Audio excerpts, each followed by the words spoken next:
Do you like wrestling trivia? Then check out the 5-Star Match Game, the Pro Wrestling Quiz Show. I'm Joe Gagney, and every episode, I grill 3 contestants with 5 rounds of power-packed wrestling trivia. We have over 30 evergreen episodes in the archives covering WWE, AEW, Japan, Mexico, and much, much, much, much more. Play along at home and check it out today. This podcast is a member of the Voices of Wrestling Podcasting Network. Visit voicesofwrestling.com to hear the rest of our great podcasts, as well as show reviews, columns, opinions, and updates across the world of wrestling.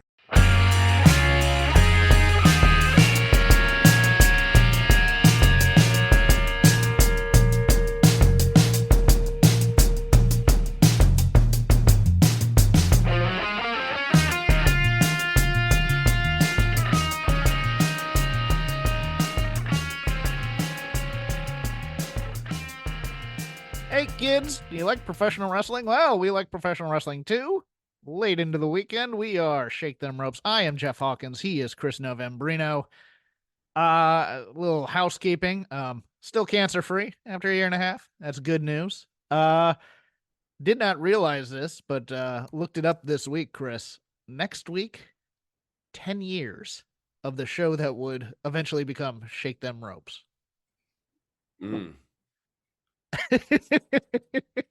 God, there's And so you've many. been here for like 7 of them, I think. I know.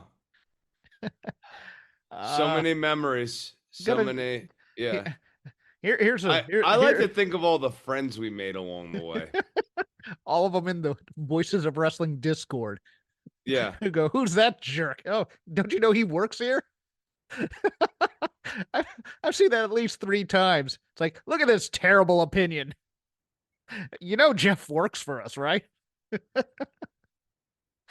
Do you remember what? You probably won't, but we had the most unoriginal name, Rob and I, for like 5 episodes. It was Rob and Jeff Talk WWE. That was the name of the show. But I'm trying to get him for a little bit of audio to splice in for next week's show.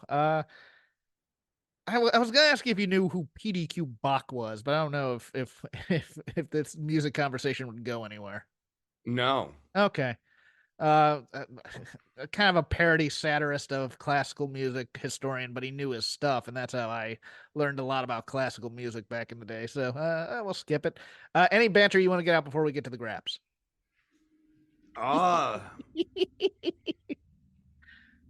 been Ubering recently, and I guess I'll share an Uber story. Are you a talk to people Uberer, or are you a? Oh hell yeah! Oh really? Yeah.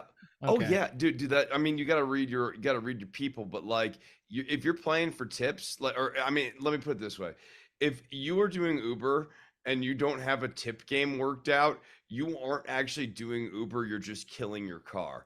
You need to be getting tips, because that brings up your hourly rate upwards of $35 an hour if you can do that with your surge in the surges and all that stuff. Okay. I mean, yeah, like on the weekend nights and stuff, I can average that comfortably. So, but I was working during the week. I live right by the airport here.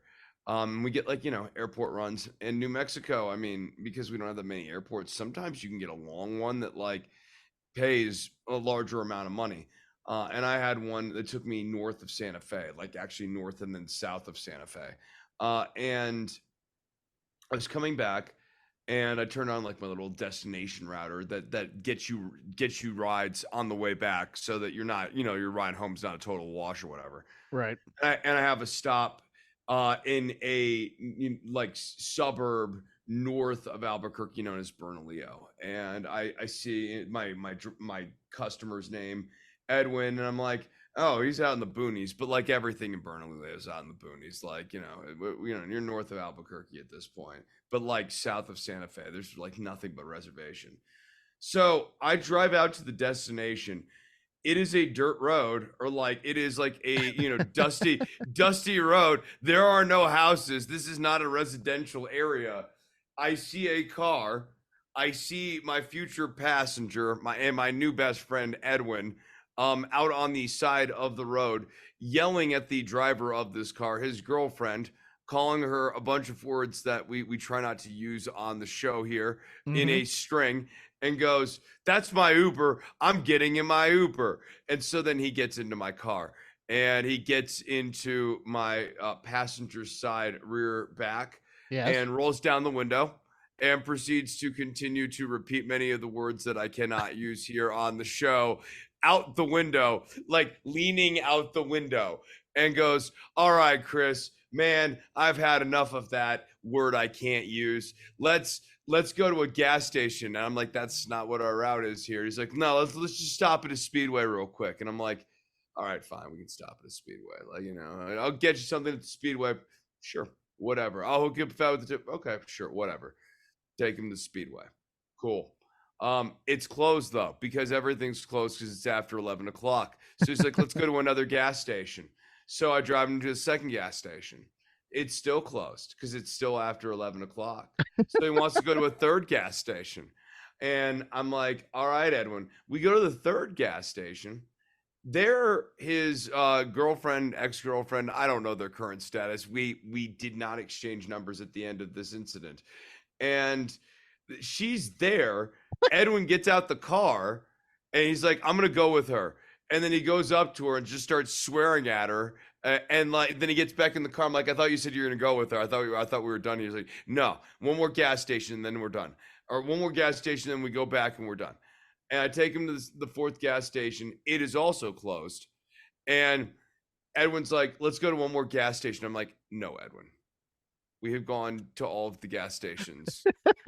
You have two options now. You can go to one last Hold gas on. I have a point of question. Did he ever tell you what he wanted at the gas station? I don't recall. Gotta be honest. Because it was like beer, you could like make a recommendation. We'll go to a liquor store. We'll go here. I'm assuming it was booze. Okay. I can only assume he wanted to like grab a tall boy or something like that. You know, like Four Loco if they were. before midnight, right? I need a White Claw. Let's go hit a gas station. So I take him to his final gas station because he chooses gas station rather than destination. And I'm like, "Edwin, you now have to exit my vehicle." He exits my vehicle. He gives me a 2-star review, says that I am not polite, but tips $3. All right. Yeah. Are you appealing that rating? Not the rating. I wrote, I'll keep the 3, and I just have been telling the story as car banter recently. Well, I mean that might lower your average. I don't know what the deal is with Uber. I mean, you get. The other thing I try to do, is I always tell people, make sure to review me, just to pull up your average, but with the 5 stars. Because like the 5 stars are the easiest to get, so you can just keep pulling your average up. Yeah, I've never given less than 5 stars. Yeah. Or even less than a 50% tip, to be honest with you. So that's me. Meanwhile, I have actually had people get into like, the backseat of my vehicle, and I have like a, cash tip jar there. And they're like, "Did someone leave their tip jar in your car, sir?" And I was like, I had to stop and be like, "That's actually my tip jar. It's customary in America to tip first service industry." Well, also because Uber, if you give them cash, you get straight there as opposed to going through the company. So right, yeah, right, okay, yeah. I mean, somebody tried to steal your tip jar, probably. Hey, look, somebody left a tip jar in the back seat. Yeah, well, I grab the money out every ride. No, I don't. I leave like $4 of seed money sitting in the jar, and then everything else I just. Are you one of those cool Uber drivers that like has beverages and snacks in the back of your car? I have a couple bottles of water in case someone really needs it. Got it. I am a cool Uber driver in the sense that, like I do have a vape pen, and I have picked up people from the airport who are excited to arrive in a state where weed is not under prohibition, and I hand them the vape stick and they're very pleased. Okay. Well, let's talk some wrestling then. We can. We can. We or we can talk more Uber. Never mind. I can't think of the word I was going to use. Jeffrey, you know how I made $35 taking a man to a taco truck? No, not really. Very easily. Save it for next week. We can have You're Chris, right. We can have You're Chris right. Novembrino's Uber stories as we go. What? See, this will bring people back. Right. No, when you're sitting on a gold mine of content, of banter content, like your old boy, the Nove Dog Awu, you don't want to fire all your bullets at once. You just kill them. You know, you murder the audience with so much quality that they don't want to come back. Top story Thursday, New Japan Pro Wrestling coming out with a release saying Kazuchika or Kazuchika or however you want to say it. He says it Kazuchika sometimes, but nevertheless, Okada. I have it in print, so I can't practice the pronunciation. Okada is will be leaving New Japan Pro Wrestling as of the end of January. Destination unknown. Kind of a big deal, given that he is the biggest star in Japan, and this is something that has never happened before. Most people seem to think he's going to AEW because Tony has been posting some cryptic tweets about it being an awesome day, etc., etc. Still, a lot of people think that Nakamura is going to be the bridge between him and Okada to bring him into WWE, and that Cody Rhodes may also be talking to him a little bit behind the scenes.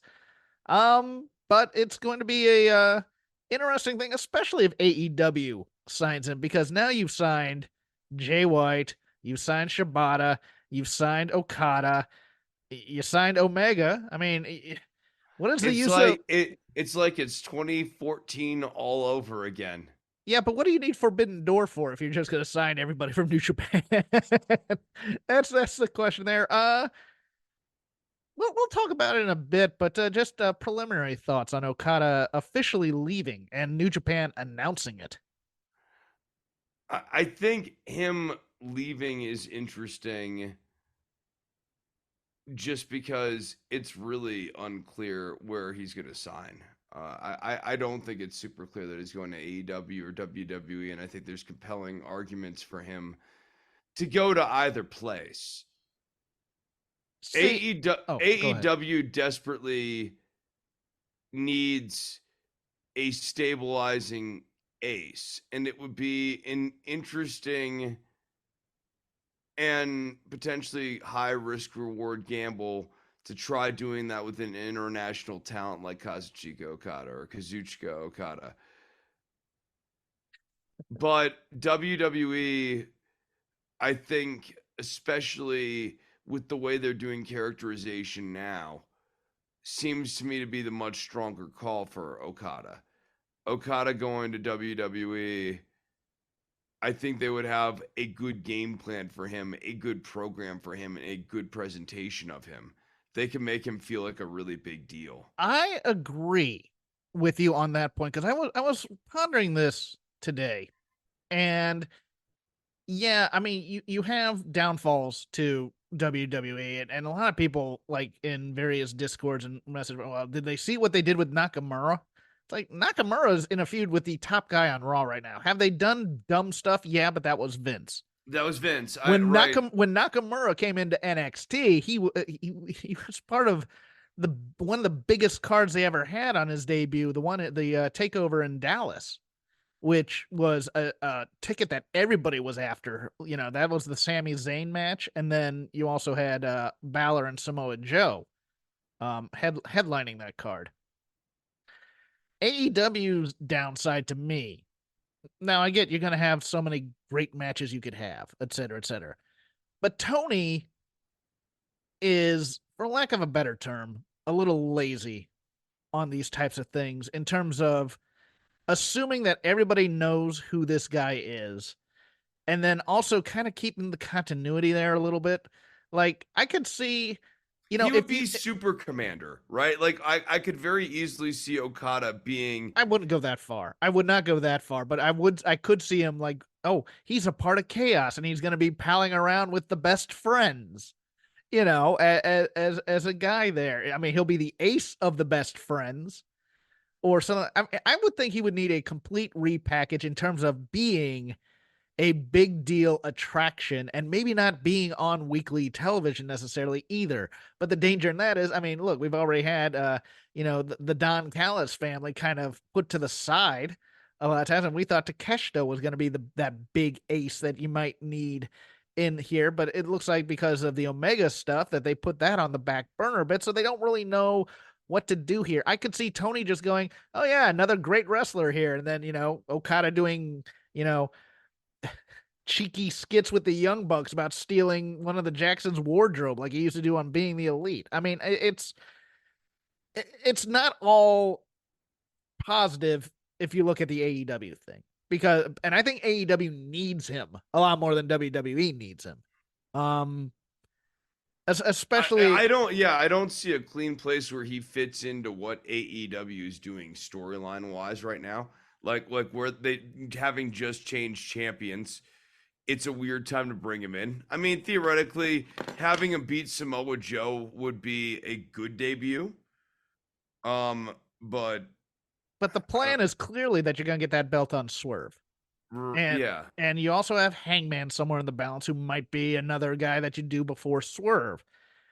And I could see that. And then again, he could go to WWE, go to NXT, and they make him the Chase U exchange student or something.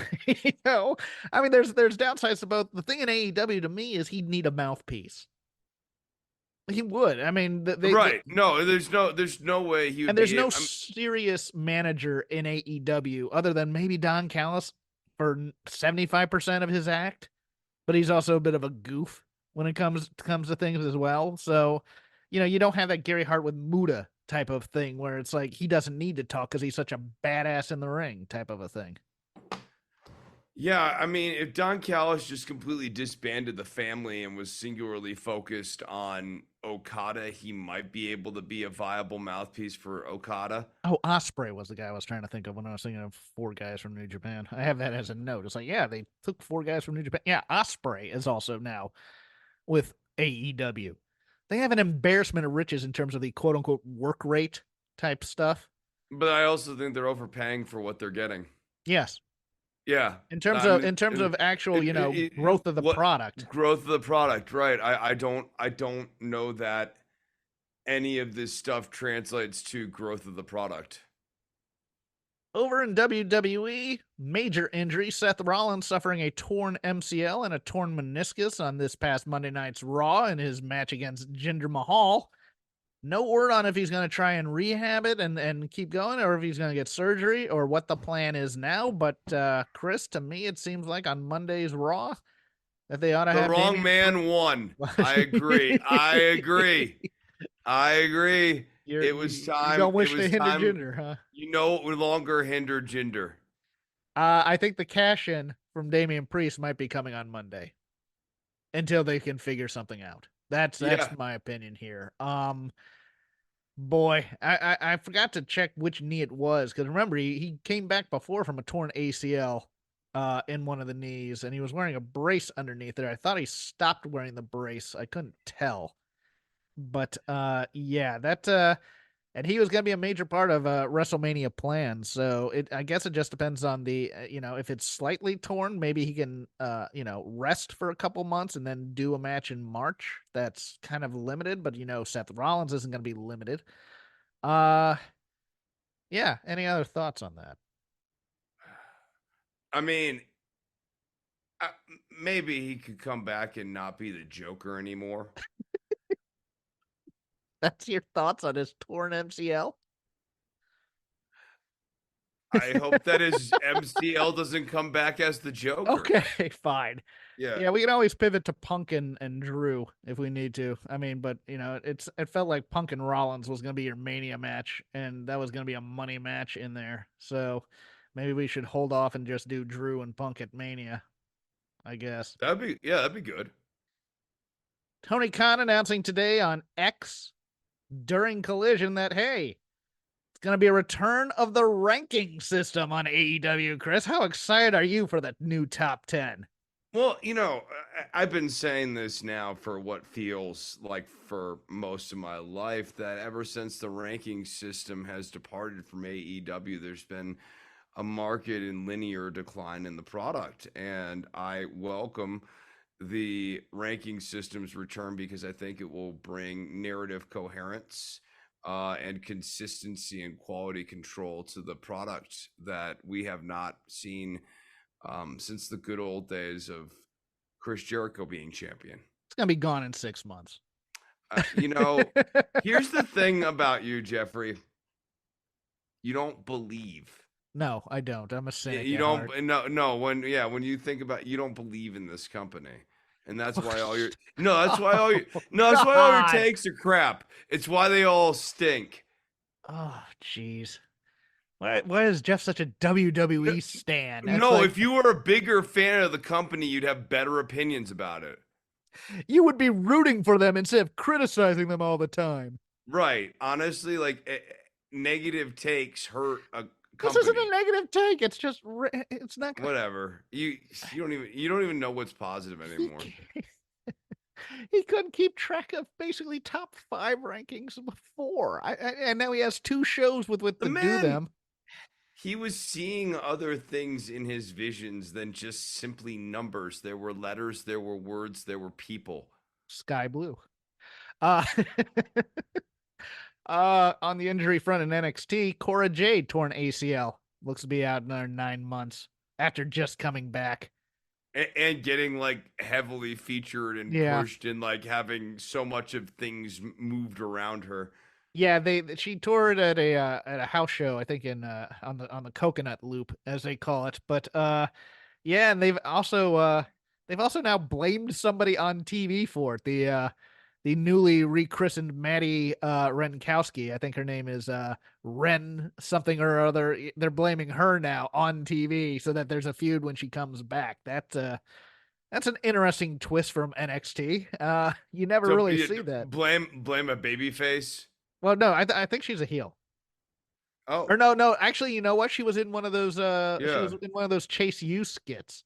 Yeah, as one of the girls. So maybe, blame a babyface. Oh, and in another rechristening, this time on the good side from WWE, the artist formerly known as the Brawling Brute Butch is now back to being Pete Dunne, the Bruiserweight, as of SmackDown last night, getting reintroduced in his team with Tyler Bate. Yes, thank you. Thank you so much. And with Ridge Holland back in NXT, he can be on his own. He can do British strong style with Tyler Bate. This is nothing but a positive for me. Oh yeah, no, having Pete Dunne back as Pete Dunne is extremely positive, and I think this company needs only to give him a showcase match on Raw, like a 30-minute like feature match on Raw, where he can really show his stuff for people to be right back on board with this guy immediately. Debuts this past week. Nick Nemeth, AJ Francis, aka Top Dollar, and Dana Brooke debuted at TNA's Hard to Kill pay-per-view on Saturday. And also on Saturday at New Japan's Battle in the Valley, Mustafa Ali appearing on video and challenging Hiromu Takahashi to a match. I think that's going to be in Chicago, and I think that's going to be awesome. And then also Shota Umino getting attacked by Jack Perry, who ripped up an AEW contract and is calling himself the Scapegoat. We are going heavy into the fable, I guess, is what we should call it.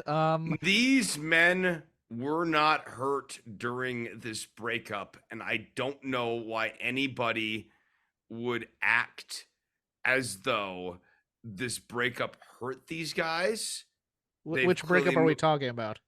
The breakup between CM Punk and AEW and the men of AEW. Yeah, I mean, clearly the Jacksons and also Jack Perry have gotten over what happened with Phil Brooks. They are not hurt by the departure. They're not even referencing it at all. They're fine. Yeah. They're fine. They're not okay? to. No. They don't miss her. All right? She means nothing to me now. She wasn't even that cool. All right. Like, and it wouldn't have worked out. There's no way it was going to work out in the first place. She's better off So, with that guy with the yeah. Mustang and the British accent. Yeah. No, no. Whatever, man. Like, I'm sorry. In addition to. I think we're going to talk about the Jacksons and the Lazy River. I got a feeling that they're going to come up. Yeah, for sure. At once it's a bad character, but the best promo that they've done in a long time. We'll talk about it. So that'll do it for the news. We are going to go into the aforementioned lazy river of wrestling criticism. There is a lot of wrestling that is on television. We try and get to all of it. Sometimes we don't. Sometimes we do. Whatever we watched, whatever's on our mind, we're going to talk about now. I am going to start because I want to give some flowers because due to being late last week and also this week, I got a chance to watch SmackDown the past couple of weeks. And Bayley is the cornerstone of this WWE women's division. There are bigger stars. There are again, there are bigger stars. There are more heavily pushed acts. But watching that match with Bianca Belair, she's the cornerstone. And I'm just gonna call my shot. I think Bayley's winning this Royal Rumble, and I'll tell you why. Because they always do one Raw winner and one SmackDown winner, and I think your Raw winner is going to be in the men's side, and that's going to be Cody. And I think Bayley's getting this, and she's going to call out Io Shirai, and she's going to get her, or Io Sky, sorry, and she's going to get her one-on-one singles match at WrestleMania, finally. But man, she is awesome. She just does all the little things. SmackDown's been quite entertaining. It's so late in the week that it's hard to get to for me and Chris personally. But the AJ Styles, LA Knight, Randy Orton stuff's been kind of interesting, especially with the Bloodline. They're doing some good things over there occasionally. But your go, Chris. I really like the Judgment Day over on Raw. I think that this is kind of a familiar reprised talking point, but I just think that speaks to the consistency of these stories. It's just funny enough to be comedy, like a break from comedy, but never so over the top that it diminishes the formidability of the Judgment Day. They still always seem like a credible faction. It's just you have R-Truth and his zaniness woven through it, and R-Truth and Damian Priest have fantastic. They're so good together. They're such a good foil.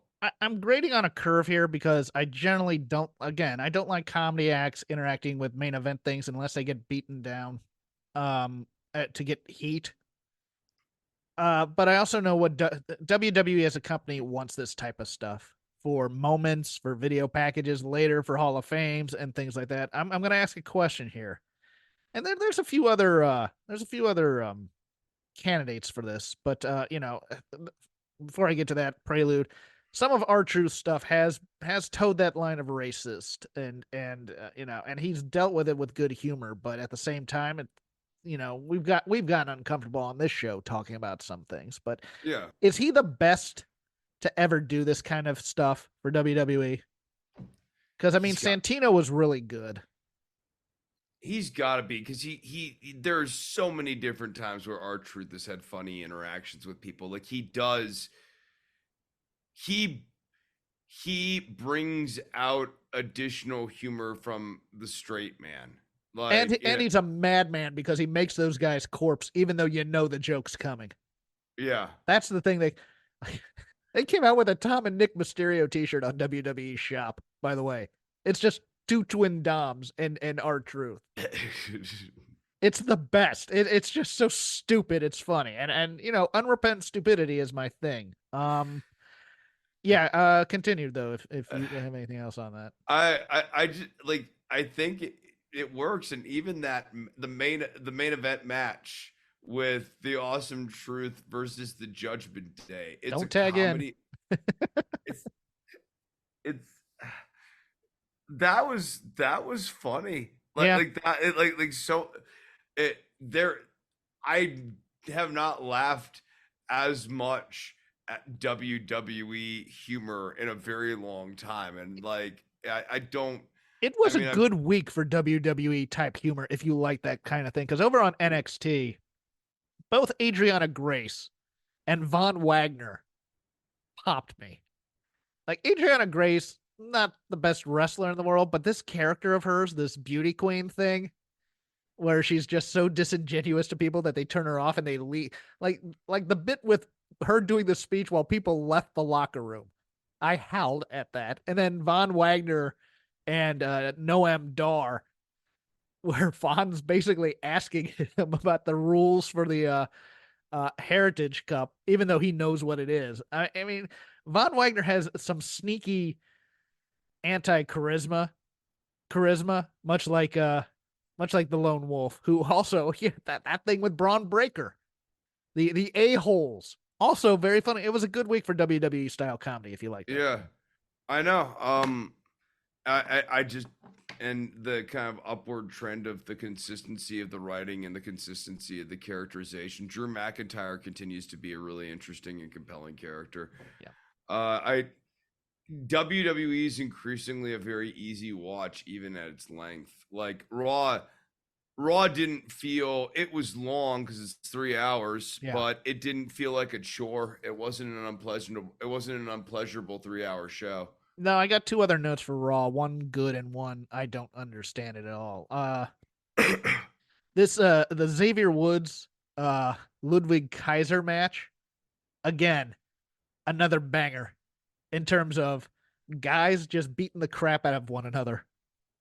Absolutely loved this. I think my question is, and Alex Pawlowski over at Fightful, my friend, brought this up, and I think it's an interesting question to ponder.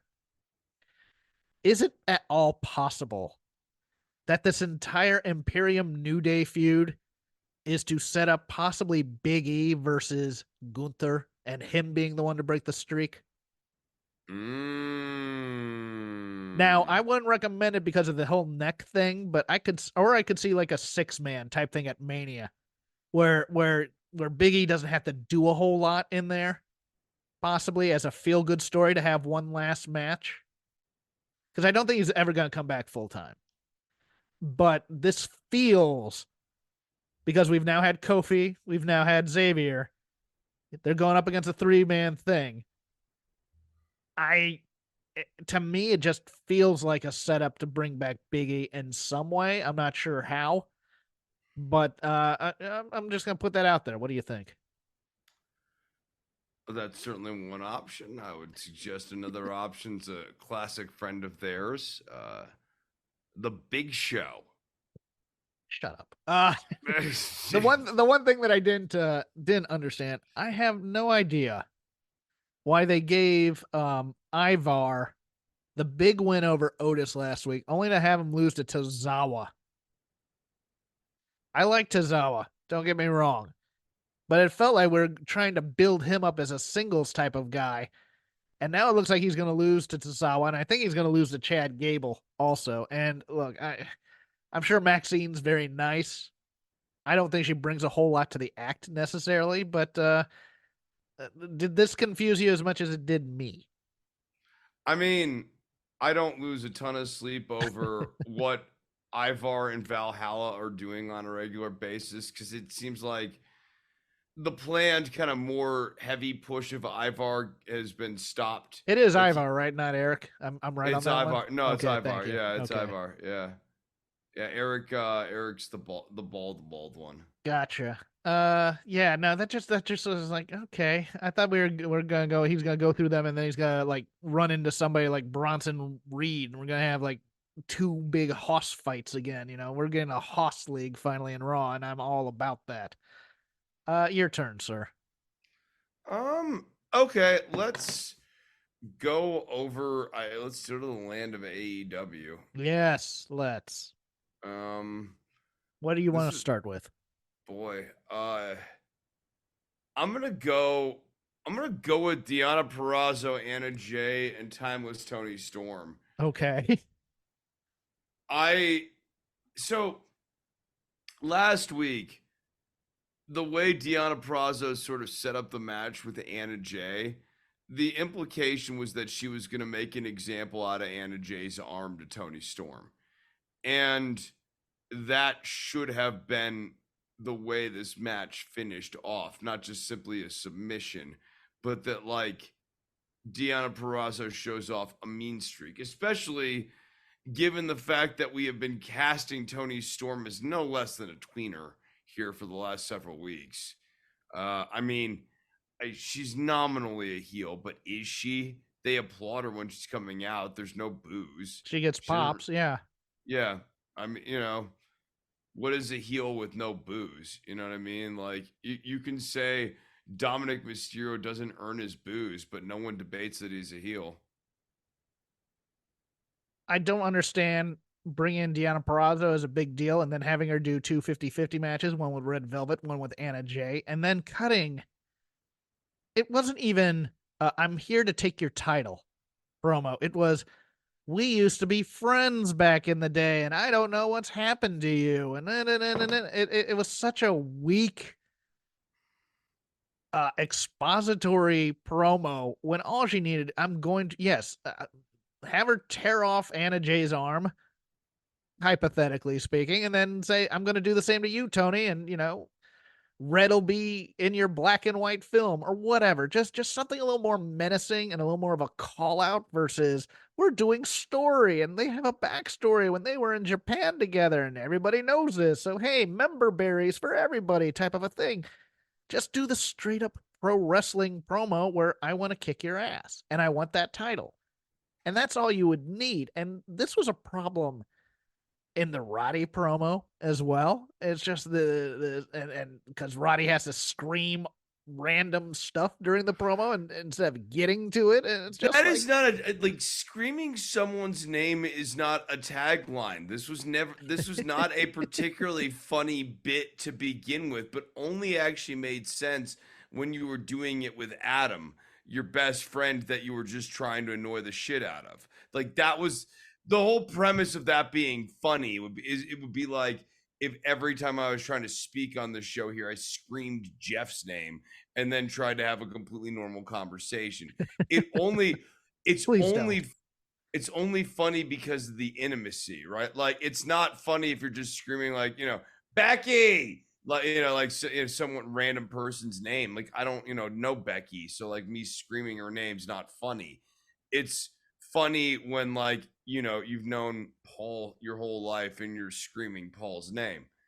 To go circle back though real quickly to the Deonna Purrazzo thing, I also think the we used to be friends narrative doesn't actually work when Toni Storm is this timeless character. Like, yes, there's no time, so you can't. And there's no history within this. Right.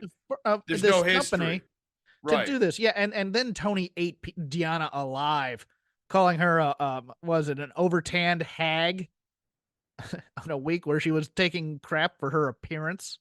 I mean, that was a little bad timing, I think, on that part. But yeah, no, she so overwhelmed Deonna Purrazzo that I don't want to see a Deonna Purrazzo match now, which is odd.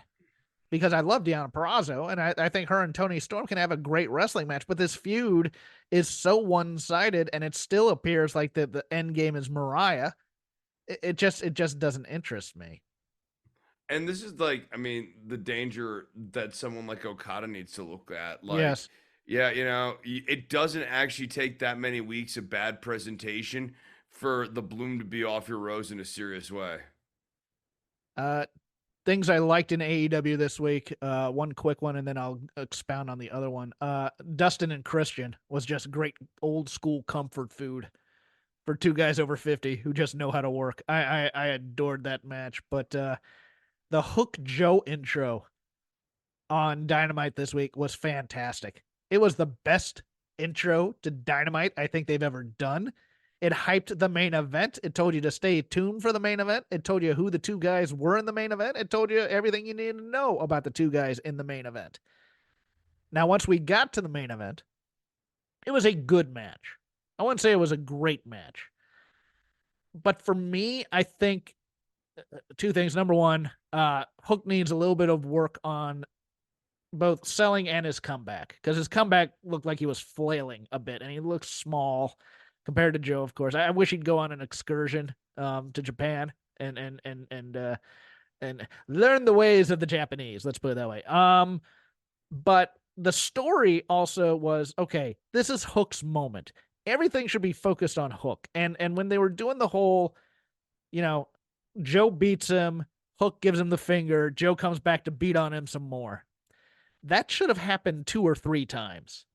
And then you should have let Hook have his moment of just laying there in the ring, much like Orange Cassidy did when he lost the international title originally, and get the applause and make him a star type star, not just a guy who had a great match and got some applause and got over with the crowd, because he was over with this crowd going in. Instead, they ported all of that shine over to Hangman Page making the save, and also Swerve being in the audience, and he's, kind of a de facto baby face now. So everybody's yelling, whose house? Swerve's house, and doing the dance while you're supposed to be focused on this great feat by Hook, standing up to the champ and going toe to toe and never quitting. Like, Joe should have kept coming back and beating him until Joe was just like, I'm fed up with this. I'm going back out of here and I don't need this crap. And then Hangman could come out and help him up, raise his hand, and that's it. But instead, I don't think Hangman should have come out to save Hook. I don't either. Hangman's promo in this new character that he's doing, which is somewhat reminiscent of a constipated Bill Shatner, very much speaks in the language of a heel. That this Adam Page character is like, I'm going to get the title back by whatever means necessary. Like, so coming out and saving Hook, I think made no sense. It would have been more like Taz takes off his headset and he goes, this is hard to watch. At some point, Taz should have gotten in the ring, or should have gotten by the ring and visually been like sort of yelling at Hook, stop, stop giving him the finger or whatever. Yeah. Like, basically a father caring for his son at some point, get that emotional connection in there type of a thing. Honestly, that would have really, as this was good. And in watching it, I saw the potential for this to have been great. You were right to highlight the intro package and stuff at the start of the show. Really nice stuff. In terms of Hook's offense, I think he needs to waylay into people more, especially on that comeback. It needs to look more. You said flailing. It needs to be more Tasmanian devil-like. That it is just like a whirlwind of like clobbering blows. His boxing offense, though, needs to look more real and convincing. Yes, and that's what I meant by flailing, because he's dressed in the boxer shorts and he's doing wide swings like this, and instead of just doing tight jabs and stuff like that. Yeah, and like basically he should be speed bagging a guy, like hitting him with like upwards of 30, 40 blows. Like, in the commentary should probably put over that, like, when Hook gets going, he has the fastest strikes per second of anyone in the company, something like that. These sorts of things would go a long way, especially during that comeback. I liked. I mean, there was a lot to like about the match, but yes, not having Taz should have given up the veneer of being objective halfway through the match. Yes. No, that's a great call. I haven't heard anybody talk about that yet. Like, he should have went into the match trying to be professional. And then as the match progressed, as Joe's aggression continued, and as the possibility of his baby boy winning the title increased, Taz should have basically broken from his commentary character and like said, I gotta leave, and take off the headset and go down and manage his kid. I'll give Hook a lot of credit, because that Uranagi he took into the announce table looked like it sucked to take. It looks like he took that thing neck first, and then he immediately took a power bomb onto the apron. I haven't heard that he's injured, but if he was and he kept going, I mean, that Uranagi shot, I howled because I thought he was, I thought they had knocked him out legit. But Joe is the best champion they've ever had in this company, and I kind of don't want him to be a transitional champion. I kind of long may he live. Yeah, your turn. Yeah, no, I agree. Joe has been an incredible stabilizing force for this company. I guess now we have to move to the mustachioed young bucks here. You want first shot at this? Go ahead. Yeah. So I'm gonna probably surprise you with the opening salvo here. This is my favorite Young Bucks promo that they've done in a long time because at least they have a friggin' character here. That being said, I don't care about executive vice president wrestler characters that are meta commentaries on what they actually are.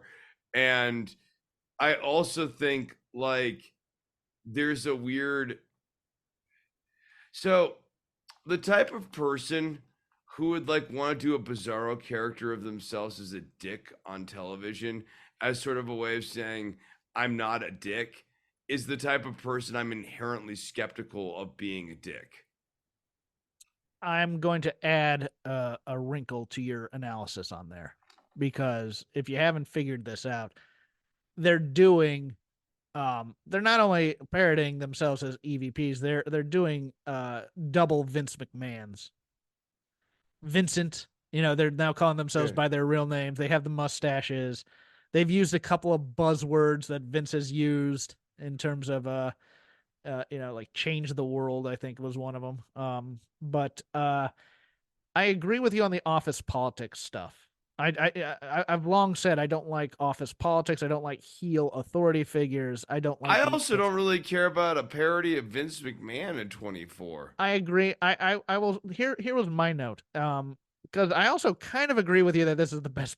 This is the best promo they've done in a long time on television, which is a low bar, as you also have stated.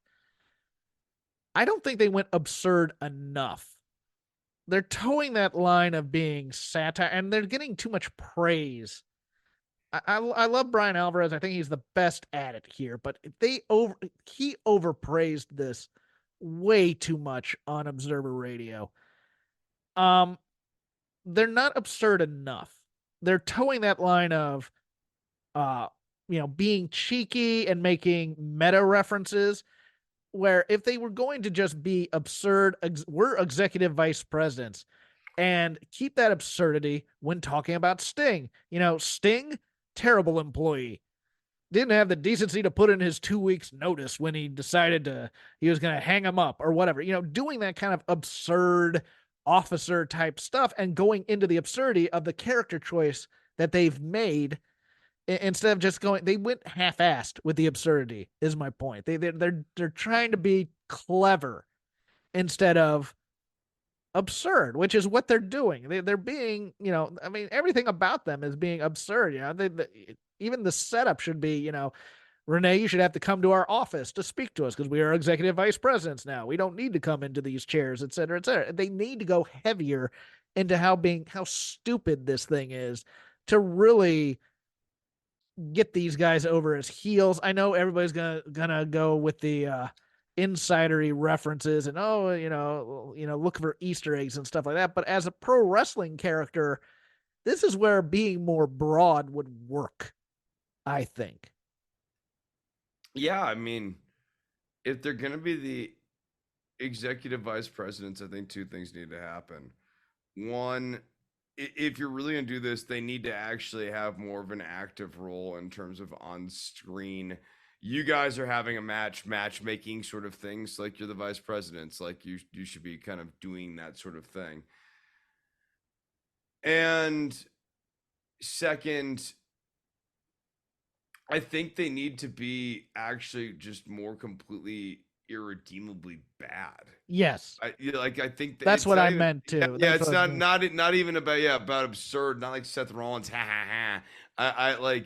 I want them I mean, bad people as executive vice presidents. That's what I meant. Yeah, I want them Yes. to be dicks. Like they should have an interaction with Sting where they're completely disrespectful to him. They should have fired Renee. That would be good. At the end of the interview. This interview did not meet our expectations. You're fired. That would have been great. That would have been great. Yeah. Like like that would be a good little minor storyline too. Like we're 2 weeks off for Renee or whatever. And yeah, that would be great. Just being bad people who are executive vice presidents. Yes. That's all you need to do, really. But they need to be actually bad. Yes. And that's the problem. Is like right now it's like, I'm kind of a jerk, but they're not. Yeah, they're not bad. They're playing Don Amici and Ralph Bellamy from Trading Places type of jerks.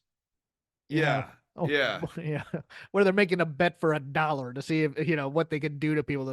Mortimer and Randall. Yeah. I agree with you. I wanted. It's odd that I'll ever tell the Bucks to go heavier into things. This is one that needed to be heavier from them because now they're being not obtuse is the word for. I mean, it's a half-assed character choice to me. But your turn, sir. What wasn't that my turn? Oh, it was? Okay, yes.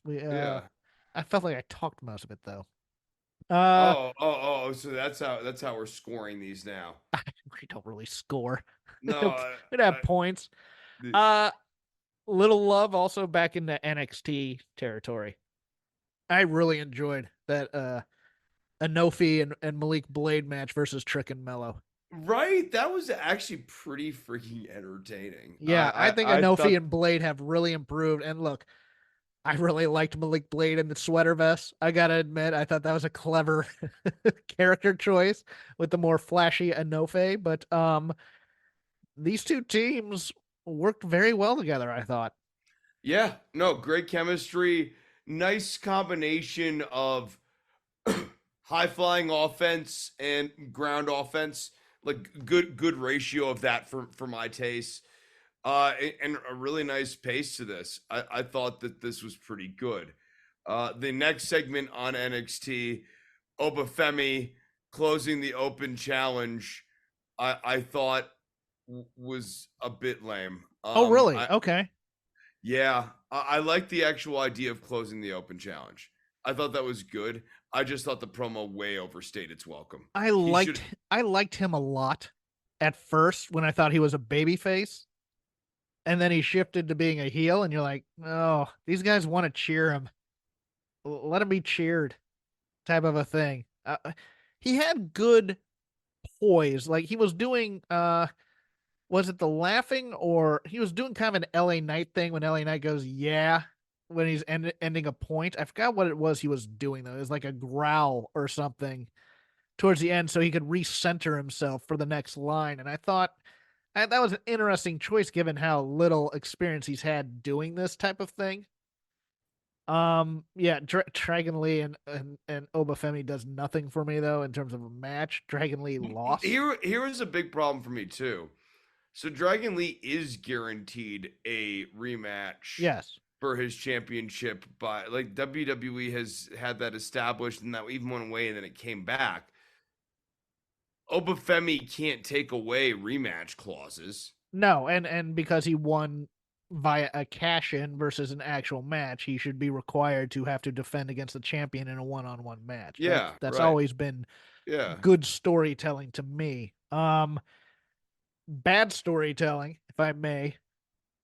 We did all this work for Lyra Valkyria with Becky Lynch and her, she's the next Irish star to come out there. She worked hard. It was a very endearing story that they told with her. Great match with Becky Lynch.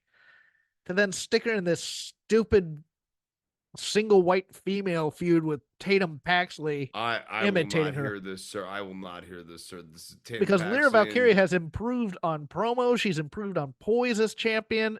I wasn't a huge fan of hers before, and I've started to warm up to her. But this sucks, Chris. I'm sorry. It sucks. I can't stand it.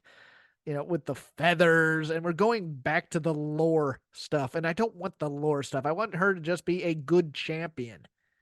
And, and it's and instead we're getting, a single white female again. It's just it's ridiculous, and I hate it. Yeah, I can't say that the Tatum Paxley character is the best thing in the world. She does good work. Yes. Like I was Like the actually character work she's doing when she's mimicking is actually pretty good.